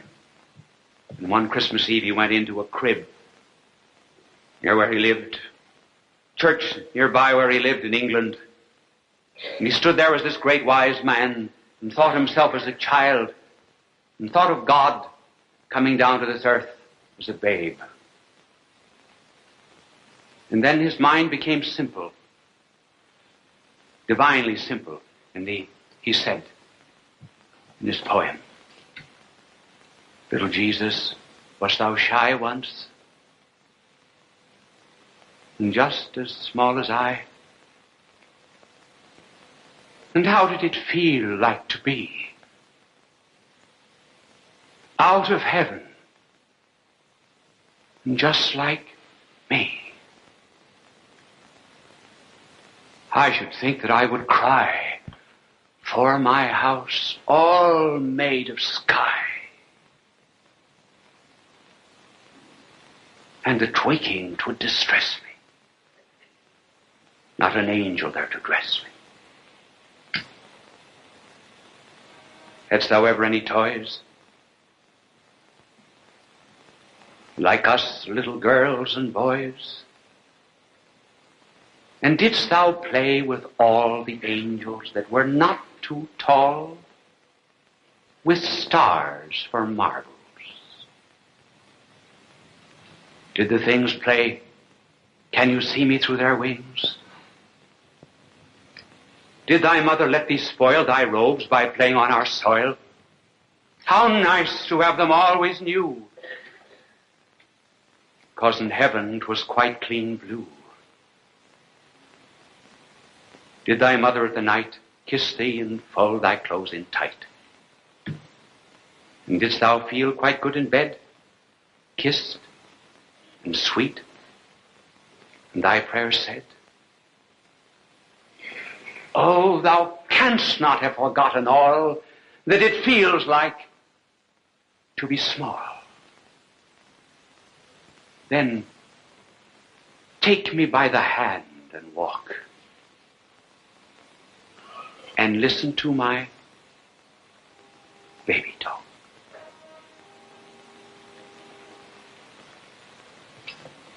That was just his way of understanding omnipotence in bonds, the maker of the stars under the stars, and the creator of the earth, not having place whereon to lay his head. And what does it mean? Why did he come? He did not come to make us nice people.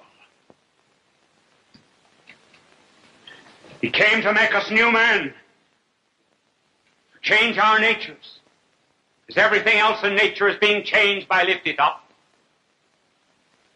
Just suppose, for example, this block of marble suddenly began to bloom. Why, that would be something that does not belong to the powers or the natures or the needs of marble. Suppose these flowers suddenly began to move about from one place on the stage to another, as an animal might, seeking out first camera 1, then camera 2, and then camera 3. That would be something that certainly does not belong to the nature of flowers. And suppose a dog should suddenly walk across the stage and begin to recite Shakespeare. Well, that would be something certainly that does not belong to the nature of a dog. And suppose any of us, who are just creatures, just men, suddenly began to be children of God, so that the divine nature began to pulsate within us, so that we were lifted up by offering our human nature, as Mary offered the first human nature, so that we could in a lesser way be united with divine person, so that his truth would know all that great wisdom would begin to flood our mind. And then his will and his love would begin to possess us and would impregnate and suffuse itself over every single love that we had. Oh, if that ever came to pass, and it does come to pass, that would be the meaning of Christmas. That's why the Son of God came to this earth, to make us other sons of God, to make us more than just human beings. It's not easy. It's very hard. You say, oh, but I'm a beast. I'm foul. I dare not be lifted up. Remember that he was laid in a manger, and his companions were beasts. That is our hope, our joy, our peace, our Merry Christmas.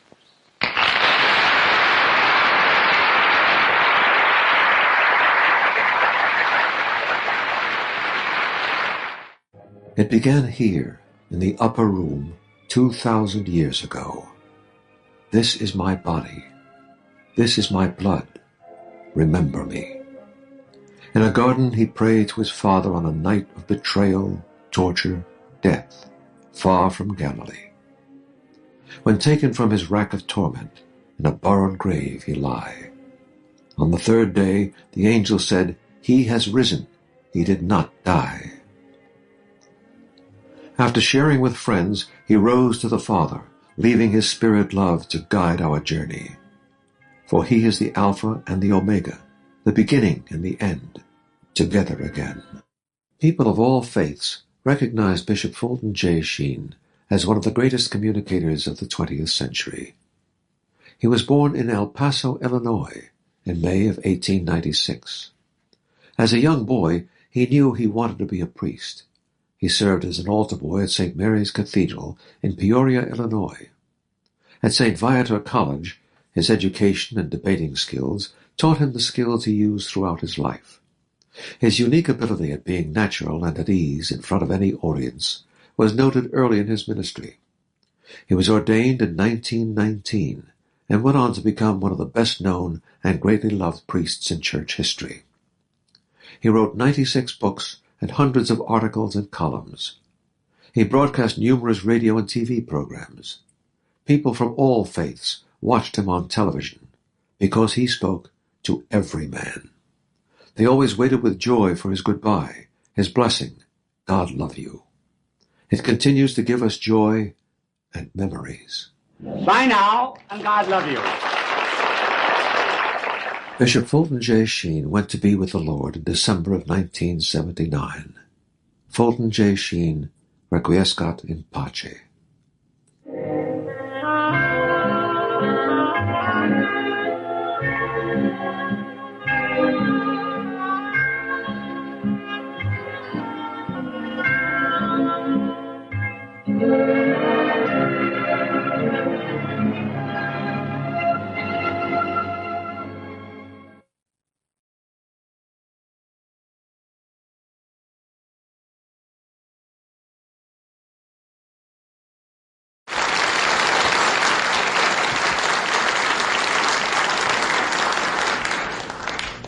Friends, the few minutes before television program begins are always moments of tension. There's a countdown and one is always waiting for the cue to start. It reminds me of a woman in an Arkansas town, a very small town.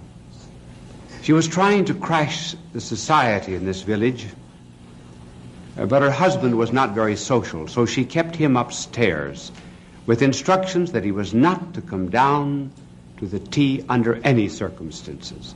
She invited in the ladies, and she was charming them at tea, and her efforts were just about crowned with success when a voice was heard from upstairs. It was the husband, and he was saying, "Ma, there are only clean towels in the bathroom. Is it all right to start one?" So we get the cue and start a television show. And this one is about America. Sometimes the Europeans make great fun of us. This really and truly happened to a friend of mine who was studying in Switzerland. And it seems this American had gone over for his first visit to Europe. And my friend in Switzerland, who was an American, said, "Well, how do you like Europe?" "Oh," he said, "I don't like anything about it." He said, "They're not up to date. They do not have the latest gadgets. The television not in the hotel rooms." And then he said, "Buildings are old." He said, "There are churches here that are over 1,000 years old." And then dirty. "I don't find anything beautiful here." My American friend said, "Well, don't you think Switzerland is beautiful?" He said, "Take away the scenery, and what have you got left?"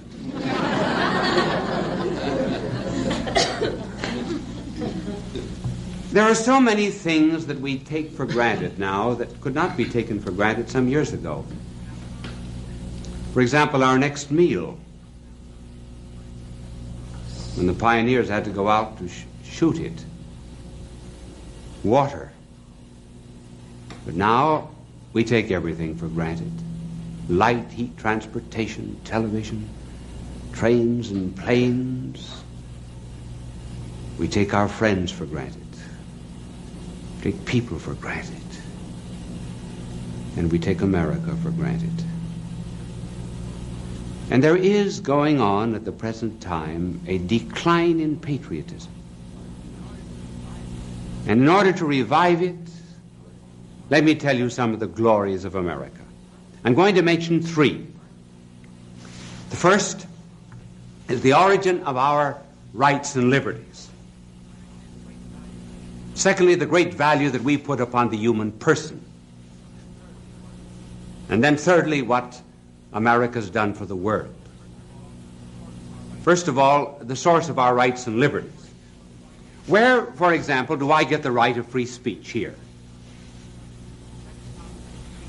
Whence comes freedom of press, freedom of conscience, freedom of religion? There's an audience here in this studio. They are an assembly. Whence comes the right of assembly? Don't you think that our founding fathers had to ask themselves these questions? Well, where do our rights come from? And liberties as well. From the state? If the state gave our rights, the state could take them away. Does the federal government give us our rights and liberties?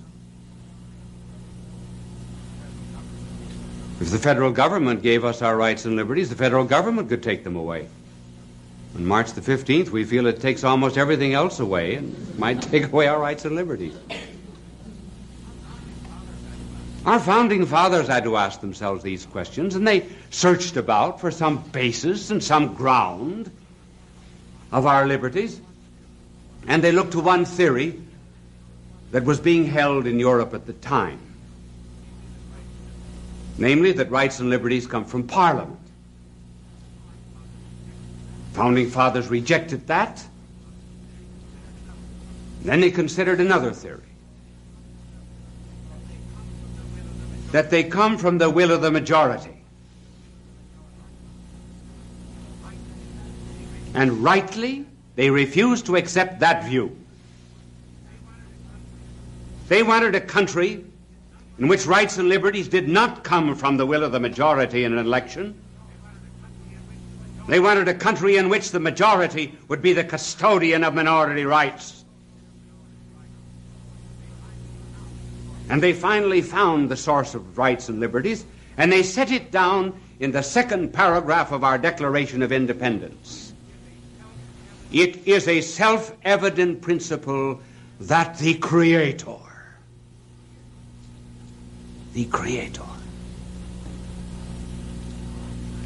has endowed man with certain unalienable rights,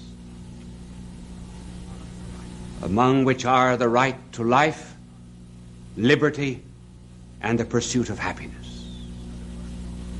In other words, our rights come from God. And therefore no one can take them away. That's very different from any theory that might exist in a totalitarian system. This is why we call now all of our rights and liberties inalienable. The Constitution puts it unalienable, but the meaning is the same. Now, if our rights came from a party, then the party could destroy them. And so we have in our Constitution Article 9. And Article 9 of the Constitution states, when the Constitution grants rights and liberties to the citizens, it must never be assumed that the people have no other rights than those granted to them by the Constitution. In other words, simply because we have certain rights, we must never think that we have them because they're in the Constitution. No, we have them because they're divinely given. And we do not have to wait for all of our rights and liberties in the enumeration by a Bill of Rights or the Constitution. See our country as theological foundations. In other words, our Declaration of Independence is a declaration of dependence. We are independent because we are dependent on God. If we wish to keep our rights and liberties, or rather our trees, we have to keep our forest. If we wish to keep our light and heat, we must keep our sun. If we wish to keep our perfumes, we must keep our flowers. And if we wish to keep our rights and liberties, we must also keep our God. Piety and patriotism go together. That's the first glory of being an American. And then there's another. And this second glory has to do with the value that our government puts upon the human person. Have you ever noticed how our Constitution begins?